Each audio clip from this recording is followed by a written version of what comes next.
Guys आज हम बात करने वाले हैं हेयर कलर फेडेज प्रॉब्लम। और गाइस आज हम बात इस टॉपिक पे हम इसलिए करेंगे क्योंकि सबके सामने ये प्रॉब्लम आप सबको देखने पड़ जाती है। और ये प्रॉब्लम कब देखने पड़ती है मैं आपको बताता हूँ। ये मेरे पास अभी बीच में कमेंट ये आए थे कि जब गाइस मेरे पास अभी बीच में कमेंट आए थे कि जब हम नैनोप्लास्टिया करते हैं, ठीक है, या फिर टेनिनोप्लास्टिया करते हैं तो इसमें क्या होता है, ये ना हेयर कलर को काफ़ी ज़्यादा फेड कर देते हैं। ठीक है, बालों को ना काफ़ी ज़्यादा जब हेयर कलर फेड हो जाता है तो कलर लाइट हो जाता है, मतलब ज़्यादा दिखने लगता है। देखो आप कभी भी हेयर में कलर को थोड़ा सा ब्राउन कलर करो, ठीक है, उस पर ये वाला ट्रीटमेंट कर दो तो वो ना थोड़ा कॉपर में आ जाएगा। और कॉपर पे करोगे ना थोड़ा वो ब्लोंड की तरफ चला जाएगा, मतलब कलर को ना फाड़ देते हैं, मतलब उसको ब्रासी टोन में ला देते हैं, उसको बोलते हैं कलर फेडेज। तो गाइस कभी भी हम क्लाइंट को सजेस्ट करते हैं ट्रीटमेंट नैनोप्लास्टिया टेनिनोप्लास्टिया, तो उनको हमेशा मतलब जिन्होंने करा रखा होता है उनको यही चीज़ पसंद नहीं आती कि नहीं इसमें तो हमारा जो हेयर कलर है ना वो फेड हो जाता है। वो कोई क्लाइंट नहीं चाहेगा कि उनका जो हेयर कलर एक्चुअल में जो हेयर पे है वो फेड होए। ठीक है, अगर जिन क्लाइंटों का हेयर ब्लैक है उनको कोई दिक्कत नहीं होगी, थोड़ा सा ब्राउन टच में आ जाता है उनका तो ठीक है, वो सेटिस्फाइड रहते हैं। लेकिन जिनको सब्टल कलर पसंद है, कूल कलर पसंद है, मोका कलर पसंद है, ठीक है, थोड़ा चॉकलेट, ये चॉकलेट में हो गया, या फिर उनको बेज ब्लोंड पसंद है, ठीक है, तो इन क्लाइंटों को काफ़ी ज़्यादा यही परेशानी रहती है कि जितने भी एडवांस ट्रीटमेंट है इनकी तरफ जाने से हेयर कलर फेड हो जाते हैं।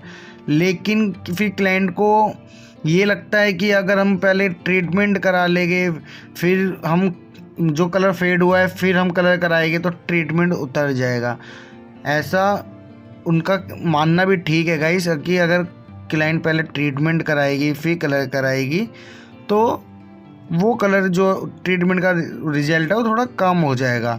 लेकिन गाइस आपको क्या करना है, आपको 20 या फिर 10 वॉल्यूम वाले कलर यूज़ कर सकते हो। क्लाइंट को आपको ये चीज़ समझानी है। देखो वो क्या सोचते हैं, वो अपनी जगह राइट होते हैं, आपको बताना है वो आपका राइट है। क्या करना है आपको, देखो ये प्रॉब्लम सबके साथ आती है। फिर वो भी लोग सोचते हैं, जो बिगनर्स होते हैं वो भी सोचते हैं कि कलर करना ठीक रहेगा नहीं रहेगा। तो आपको मैं आज इस वीडियो में सारा क्लियर कर दूंगा।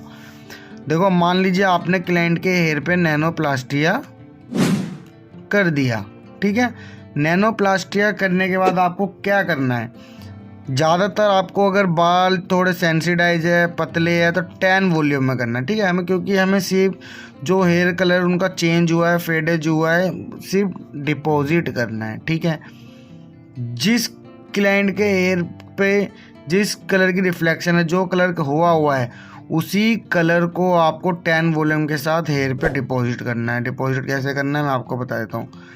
मानो नैनोप्लास्टिया आपका पूरा तरीके से कंप्लीट हो गया। अगर आपको नैनोप्लास्टिया नहीं आता है मैं डिस्क्रिप्शन में लिंक दे दूँगा, आप जाकर सीख सकते हो।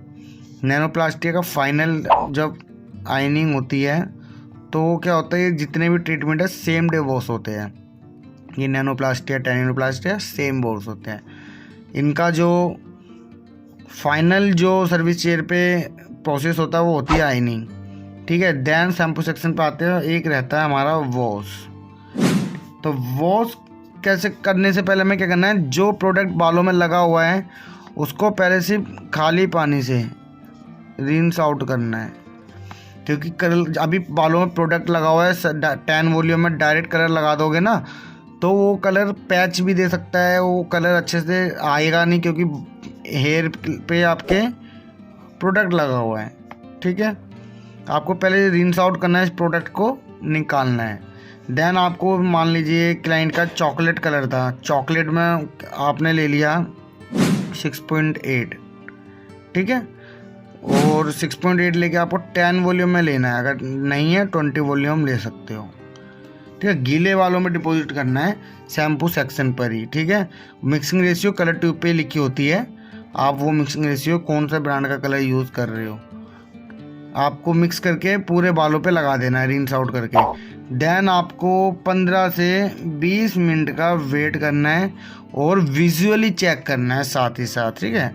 आफ्टर 10 मिनट के बाद आपको विजुअली चेक करना है। लास्ट 20 मिनट के अंदर आपका जो है डिपॉजिट हो जाएगा, वो जो ब्रासी टोन कलर फेड हुआ होगा, ठीक है। जो कलर फेडेज प्रॉब्लम होगी वो ख़त्म हो जाएगी। क्लाइंट का जो हेयर का कलर था, वो एक्चुअल जो क्लाइंट का हेयर का कलर था वो उनको मिल जाएगा, ठीक है। आपने डिपॉजिट कर दिया, देन आपको कर देना है रिंस आउट। अब आपका जो प्रोसेस में शैम्पू है, आपको शैम्पू कर देना है। शैम्पू अगर स्किप है तो आपको मास्क लगाना है। मास्क तो कंपलसरी रहता है। कितने नैनोप्लास्टिया 10 नैनोप्लास्टिया में शैम्पू होता है, किसी में नहीं होता। अब उसका फ्लोरा एक्टिव का वो देख लो, ब्लूटॉक्स, उसके फाइनल रिजल्ट में शैम्पू है, ठीक है। अब जो W1 है उसमें क्या होता है, शैम्पू कंडीशनर दोनों होता है। लेकिन जो कार्निवल है, SK वालों की कार्निवल है, उसमें आपका जो होता है वो शैम्पू नहीं होता है, ठीक है। उसमें आपका सीधा मास्क लगता है।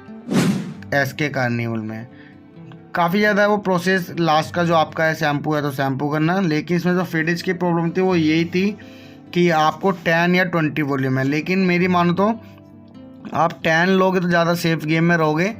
10 वॉल्यूम में ना आपके ट्रीटमेंट को कोई आम पूछेगा, वैसे 20 में भी नहीं पूछेगा। लेकिन आप एक सेफ गेम खेलना चाहते हो तो आप 10 वॉल्यूम लेके चलो, डिपॉजिट क्लाइंट का हेयर कर दो। तो उनको क्या है, उनका जो ट्रीटमेंट के साथ उनका जो कलर फेडेज नहीं होगा ना, तो उस ट्रीटमेंट की तरफ वो हमेशा आगे जाएंगे। आगे भी उनको उस ट्रीटमेंट से प्रॉब्लम नहीं रहेगी। कि अगर उनको लगता है कि ट्रीटमेंट मेरे को मतलब कलर को फेडेज कर देता है, ब्रासी टोन ला देता, तो ये ट्रीटमेंट कितना अच्छा रिजल्ट दे ले तो, लेकिन क्लाइंट की जब उस ट्रीटमेंट से लुक वो चेंज हो रही है तो क्लाइंट हमेशा इस ट्रीटमेंट से बचेंगे। तो आप उनको ऐसे कर सकते हो। तो आई होप गाइस आपको समझ आ गई होगी वीडियो, क्योंकि काफ़ी लोग कंप्लेंट यही कर रहे थे कि नैनोप्लास्टिया 10 नैनोप्लास्टिया तो कर रहे हैं लेकिन वो कलर फेड कर रहा है। तो यही है इस प्रॉब्लम का सॉल्व कि आप डिपॉजिट कर सकते हो। तो गाइस वीडियो चलेगी, वीडियो को लाइक करना, चैनल को सब्सक्राइब करना and don't forget to press the bell icon. Guys मिलते हैं अगली नेक्स्ट वीडियो में। Take care, bye bye.